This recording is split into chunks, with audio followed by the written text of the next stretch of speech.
Welcome to variety சமையல். இன்னைக்கு நம்ம சேனலில் பார்க்க போகிறது ஒரு இன்ஸ்டன்ட்டான ஸ்நாக்ஸு. இது வந்து கோதுமை மாவில் தான் பண்ண போதும். ரொம்ப குயிக்காக ஒரு 5 to 6 மினிட்ஸில் பண்ணிடலாம். ரொம்ப ஈஸி. அது எப்படி பண்ணதுன்னு வீடியோக்குள்ளே போகலாம் வாங்க ஃப்ரெண்ட்ஸ். இப்போ வந்து ஒரு கப்பு வந்து கோதுமை மாவு எடுத்துருக்கேன். ஒரு 200 கிராம் கோதுமை மாவு. இப்போ இது கூட இஞ்சி வந்து பொடியாக நறுக்கினது கொஞ்சம், மிளகு ஒரு 1/4 டீஸ்பூன், சீரகம் ஒரு 1/4 டீஸ்பூன், கருவேப்பிலை, அடுத்தது கொத்தமல்லி, உப்பு வந்து ஒரு 1/2 டீஸ்பூன். இதெல்லாம் நம்ம நல்லா மிக்ஸ் பண்ணிக்கலாம். இப்போ இது கூட வந்து நம்ம ஒரு 1/2 கப்பு வந்து தயிர் எடுத்துக்கோம். நல்லா கெட்டிப்படமாக தயிர் எடுத்துக்கோங்க. ஸோ நல்லா மிக்ஸ் பண்ணிக்கோங்க.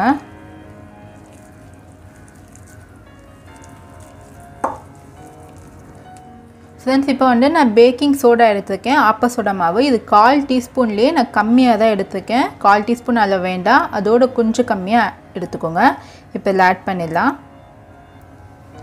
இப்போ நல்லா மிக்ஸ் பண்ணிக்கோங்க. இப்போ திடீர்னு கெஸ்ட்டு வந்துட்டாங்கன்னா இது ரொம்ப ஈஸியான ஒரு ஸ்நாக்ஸு. உங்களுக்கு சாப்பிடும் போது கோதுமை மாவுனே தெரியாது. ஃப்ரெண்ட்ஸ், இப்போ கொஞ்சம் கொஞ்சமாக தண்ணி ஆட் பண்ணி நல்ல ஒரு போண்டா மாவு படத்துக்கு நம்ம எடுத்துகிட்டு வந்துடலாம். நம்மளுக்கு நல்ல தலை தான் இருக்கணும்.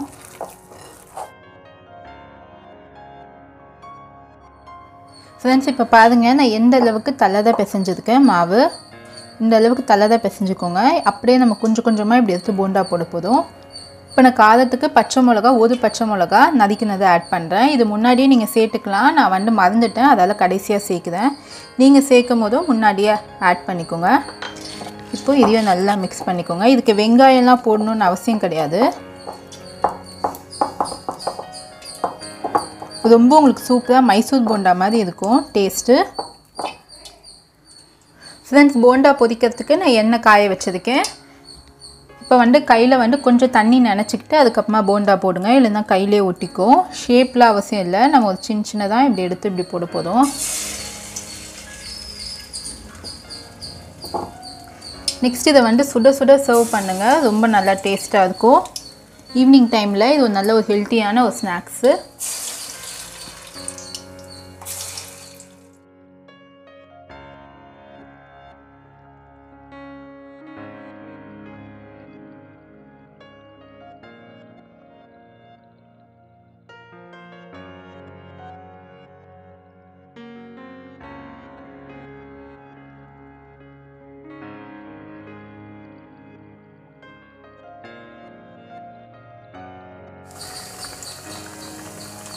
ஃப்ரெண்ட்ஸ், இப்போ இதெல்லாம் வந்து நல்ல ஒரு ப்ரௌன் கலரில் வர வரைக்கும் மீடியம் ஃப்ளேமில் வச்சு நல்லா குக் பண்ணுங்கள்.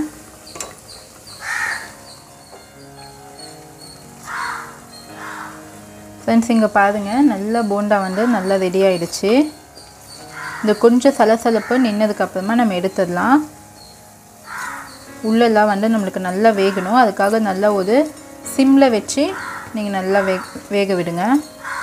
ஹை ஃப்ளேமில் வச்சிங்கன்னா நீங்கள் மேலே மட்டும்தான் உங்களுக்கு ப்ரௌன் ஆகும், உள்ளே வந்து உங்களுக்கு அந்தளவுக்கு நல்லா குக் ஆகாது. நல்லா ஈவினிங் வந்து காஃபி டீயோட சுட சுட இந்த போண்டா சர்வ் பண்ணலாம். கோதுமை போட்டிருக்கிறதால நம்மளுக்கு நல்ல ஹெல்த்தி. இது கூட வந்து நீங்கள் வந்து வேர்க்கடலை சட்னி, பொட்டுக்கடலை சட்னி கூட வச்சு நீங்கள் சர்வ் பண்ணலாம்.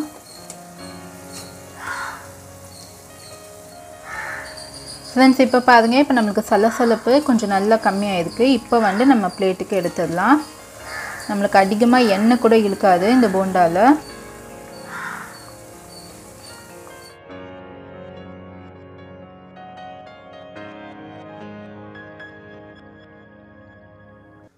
ஃப்ரெண்ட்ஸ், இன்றைக்கி சுவையான நம்மளுக்கு கோதுமை போண்டா ரெடி ஆகிடுச்சு. ரொம்ப நல்ல டேஸ்ட்டாக வந்திருக்கு.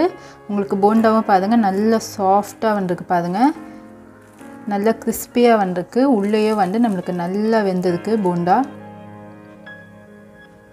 ஃப்ரெண்ட்ஸ், இந்த ரெசிபி வந்து உங்களுக்கு கண்டிப்பாக யூஸ்ஃபுல்லாக இருக்கும். இதை நீங்கள் ட்ரை பண்ணிவிட்டு உங்களோட ஃபீட்பேக்ஸ் எனக்கு சென்ட் பண்ணுங்கள். இதை என்னோடய சேனலில் ஃபர்ஸ்ட் டைம் பார்க்குறீங்கன்னா நான் நிறைய ஸ்நாக்ஸ் ரெசிபி போட்டிருக்கேன். அதை நீங்கள் ப்ளேலிஸ்ட்டில் செக் பண்ணிக்கோங்க.